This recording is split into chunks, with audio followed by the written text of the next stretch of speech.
Olá, graça e paz, como vão, amigos e irmãos queridos? Vamos dar início à nossa segunda e última parte sobre o estudo que diz respeito a perdas. Estamos falando sobre perdas. E, primeiramente, eu quero orar a Deus, entregando o nosso momento de aula, o nosso momento de estudo. Santo Deus, te louvamos e te agradecemos pelo teu amor, pela tua bondade e misericórdia, ó Pai. Socorre-nos, Senhor, diante dos desafios a cada amanhecer, Senhor. Sê conosco e abençoa-nos, ó Pai, nesse momento de estudo da tua palavra. Que esse momento de estudo possa nos fortalecer ainda mais em Ti, fortalecer a nossa fé, Senhor. Socorre-nos, ó Pai. É em nome de Jesus Cristo que nós oramos. Amém. Então, nós estamos tratando a respeito das perdas que efetivamente todos nós experimentamos ao longo da nossa vida. Então, nós encerramos a aula passada apontando para Deus e o seu cuidado paternal no conforto que somente Ele nos traz diante das perdas que enfrentamos, quer sejam perdas materiais, quer sejam perdas afetivas. Então, nós falamos sobre o ciclo vital da vida humana, e a perda como algo inerente ao processo existencial humano. E hoje nós conversaremos um pouco sobre as reações ante as perdas e crescendo em meio ao sofrimento.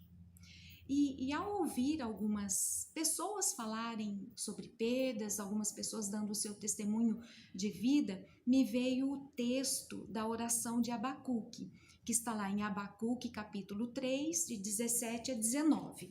Vamos ler para iniciar a nossa aula? Ainda que a figueira não floresça, nem haja fruto na vide, o produto da oliveira minta, e os campos não produzam mantimento, as ovelhas sejam arrebatadas do aprisco, e nos currais não haja gado, todavia eu me alegro no Senhor, exulto no Deus da minha salvação. O Senhor Deus é a minha fortaleza, e faz os meus pés como os da corça, e me faz andar altaneiramente. Amém. Então, essa é uma oração de completa confiança em Deus. Venha o que vier, o profeta se regozijará em Deus, sabendo que nele estará salvo. Então, aqui é uma mensagem de esperança em meio ao sofrimento. É importante perceber que quando você enfrenta uma perda profunda, seja ela material ou afetiva, você se sente sem chão, você tem perguntas e às vezes não encontra respostas, as respostas não vêm, as pessoas à sua volta podem filosofar em torno da sua dor e talvez até colocar mais fardo sobre os seus ombros do que alívio. Nessas horas é muito importante voltar-se para Deus, para o Deus vivo, porque em Deus você encontra as respostas, você encontra consolo, direção, você percebe que a crise que vem sobre você pode ser uma porta de oportunidade para você descobrir ou redescobrir novos horizontes em sua vida que vão, de alguma forma, ajudar, ou seja, pavimentar o seu caminho rumo a uma bem-aventurança eterna, eu diria. Eu quero ler com vocês também Romanos 8, de 37 a 39. Vamos lá. Lendo Romanos 8, 37 a 39. Em todas estas coisas, porém, somos mais que vencedores por meio daquele que nos amou. Porque eu estou bem certo de que nem a morte, nem a vida, nem os anjos, nem os principados, nem as coisas do presente, nem do porvir, nem os poderes, nem a altura, nem a profundidade, nem qualquer outra criatura poderá separar-nos do amor de Deus que está em Cristo Jesus, nosso Senhor. Esse é um conforto, né? Essa palavra é um conforto para o nosso coração. Vamos começar falando agora na terceira parte, que é as reações ante as perdas. A doutora Dagmar, que nos traz esse estudo, que escreveu essa palavra, ela fala de negação e incredulidade, né? Essa é a primeira atitude diante de uma situação de perda. Mas é esperado que isso não dure muito, porque a própria realidade leva à necessidade de reconhecimento do ocorrido, você enfrentar, você reconhecer tudo o que aconteceu. Então, vencida essa etapa, espera-se que haja um processo de enfrentamento da dor. E isso não implica resignação, silêncio, porque a pessoa, né, nós temos o direito de manifestar a nossa dor, a nossa raiva, os nossos sentimentos. Nós temos que nos permitir, como cristãos, o reconhecimento de que somos humanos, sentimos dor e tristeza. A diferença está em que nós cremos na graça curadora de Jesus Cristo, mas não estamos isentos das reações próprias diante das perdas.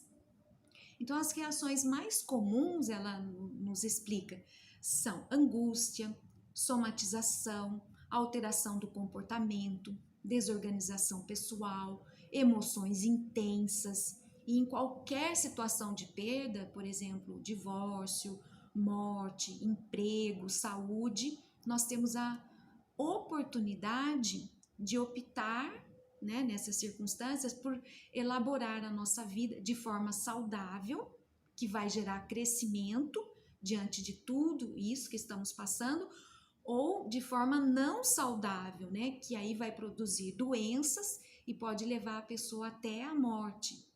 Então, todos nós necessitamos de tempo para superar as reações iniciais quando experimentamos essas situações de perdas. E refletir sobre essas situações nos aponta caminhos para o novo, nos leva a retomar a nossa confiança em Deus, na amizade dos que nos apoiam e nos acolhem, nos tornando mais humanos e também mais sensíveis ao outro, mais sensíveis ao próximo. Eu também estava ouvindo uma neurocientista, eu creio que muitos conhecem, a doutora Rosana Alves. Ela explicava que falar sobre luto é muito difícil, porque mexe muito com a gente. E ela explica que o luto se configura sobre 5 fases: negação, raiva, negociação, depressão e aceitação da realidade. Então ela coloca que quando nós perdemos alguém, uma das coisas que pode surgir também é a culpa.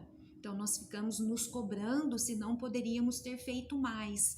São os Cs, né, que começam a vir à nossa mente. E se isso e aquilo? Será que se eu tivesse levado ao médico antes ou tivesse realizado pelo menos o último desejo, se tivéssemos ido àquele passeio que foi adiado e não deu tempo de fazermos juntos? Então tudo isso vem à nossa mente. Na verdade, o luto mexe com quem somos e nos coloca a pensar dessa maneira. Será que eu poderia ter sido uma pessoa melhor? Muitas perguntas vêm, né? Será que eu poderia ter evitado tudo isso? Porque há uma forma de nos sentirmos culpados, né? De nós assumirmos a culpa da situação. E além disso, há uma fantasia que se nós conseguíssemos rearranjar tudo na nossa mente, né?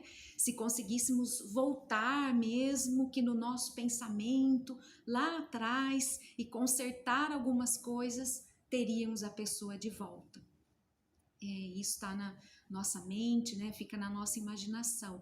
Se tivéssemos levado antes para o hospital, então você consegue pensar em tudo isso, assim, no plano mental, e pensando assim, talvez você conseguiria evitar que a pessoa morresse. Então, o convite, por mais difícil que seja, é dar a você o direito de viver o luto e de não carregar uma culpa que não é sua. Por mais que falhemos como seres humanos, né, somos seres humanos, não temos o controle total sobre a vida do outro e nunca vamos ter, né? As pessoas morrem e por mais que na nossa fantasia é como se fôssemos eternos, não é? E nós estamos falando aqui dessa condição de nascer e morrer. Nós ainda carregamos muito da fantasia, né, de que ninguém muito próximo de nós vai morrer. Então nós precisamos aceitar que a morte é uma situação inerente que vivemos hoje. E um dia essa dor que você está sentindo, ela vai acomodar, né? Passar não, né? Ela explica, essa médica explica que passar não. De vez em quando você vai lembrar. É um cheiro, é uma música, é uma data especial e você pode até cair num choro profundo, mas com o tempo você vai aprender a lidar com essa dor.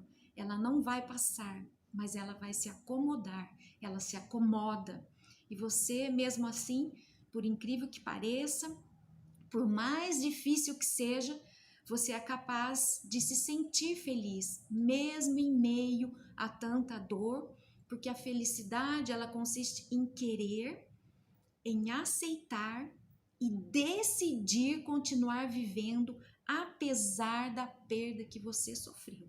Então a felicidade, ela não é um contentamento pleno, um constante sorrir, né? Mas é o olhar para tudo e enxergar apesar de motivos, né, para continuar a viver. E essa dor vai acomodar e você vai conseguir ver sim, mesmo com as suas falhas, que você fez o seu melhor. E aquilo que você não fez, você não vai fazer, aquilo que você não fez, você vai fazer para os próximos relacionamentos, para as pessoas que estão ao seu redor, para estes que continuam na sua vida, porque a vida é feita de aprendizados e isso não pode ser apenas na teoria, né? Mas mesmo que você tenha falhado, você fez muita coisa boa. Pense nas coisas boas que você fez e concentre-se nos momentos felizes, para que você guarde no seu coração mais lembranças do que dor, mais esperança do que o desânimo, mais a felicidade por tudo que compartilharam juntos do que a culpa. Seja feliz apesar de, e um dia você vai conseguir viver apesar de sentir saudade. Seja feliz e não se culpe. Agora eu quero falar um pouco com vocês sobre crescendo em meio ao sofrimento. Então, a possibilidade de crescer, ela se abre sim em meio à dor, quando nós somos capazes de elaborar o conflito que ela desencadeia.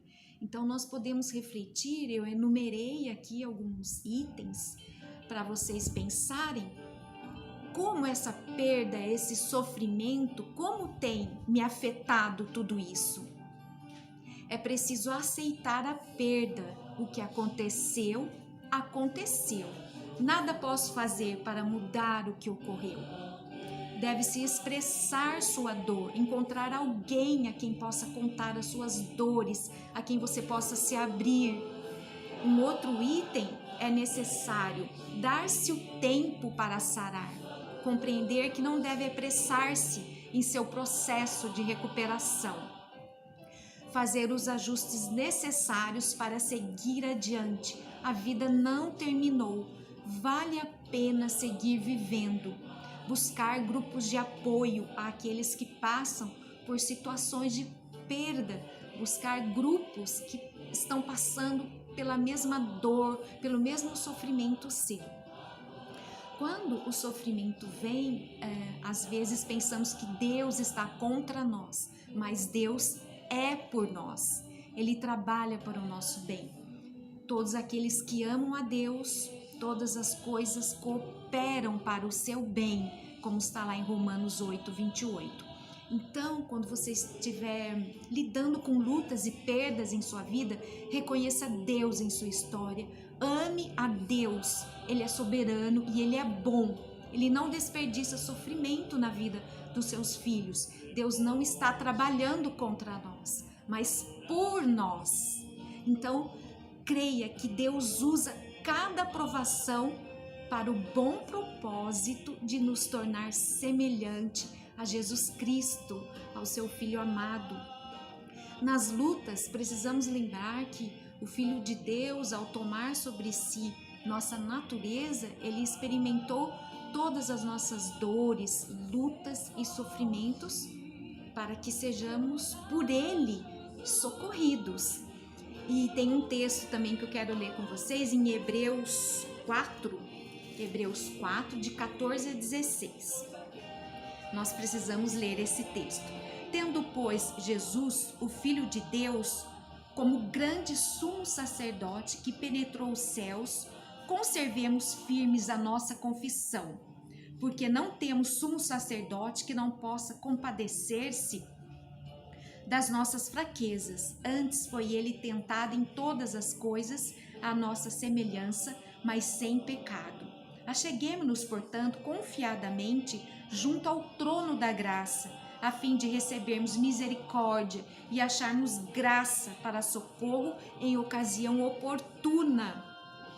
Então, na sua angústia mais profunda, você clama a Jesus e ele corre para te socorrer.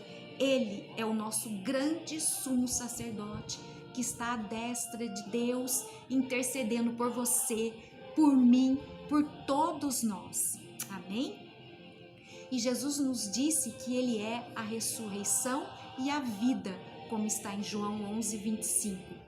Paulo nos afirma que Deus nos conduz em triunfo, segundo a Coríntios 2,14. A nossa suficiência vem de Deus e que a sua graça nos basta, segundo a Coríntios 12, 9. Amém. Assim é.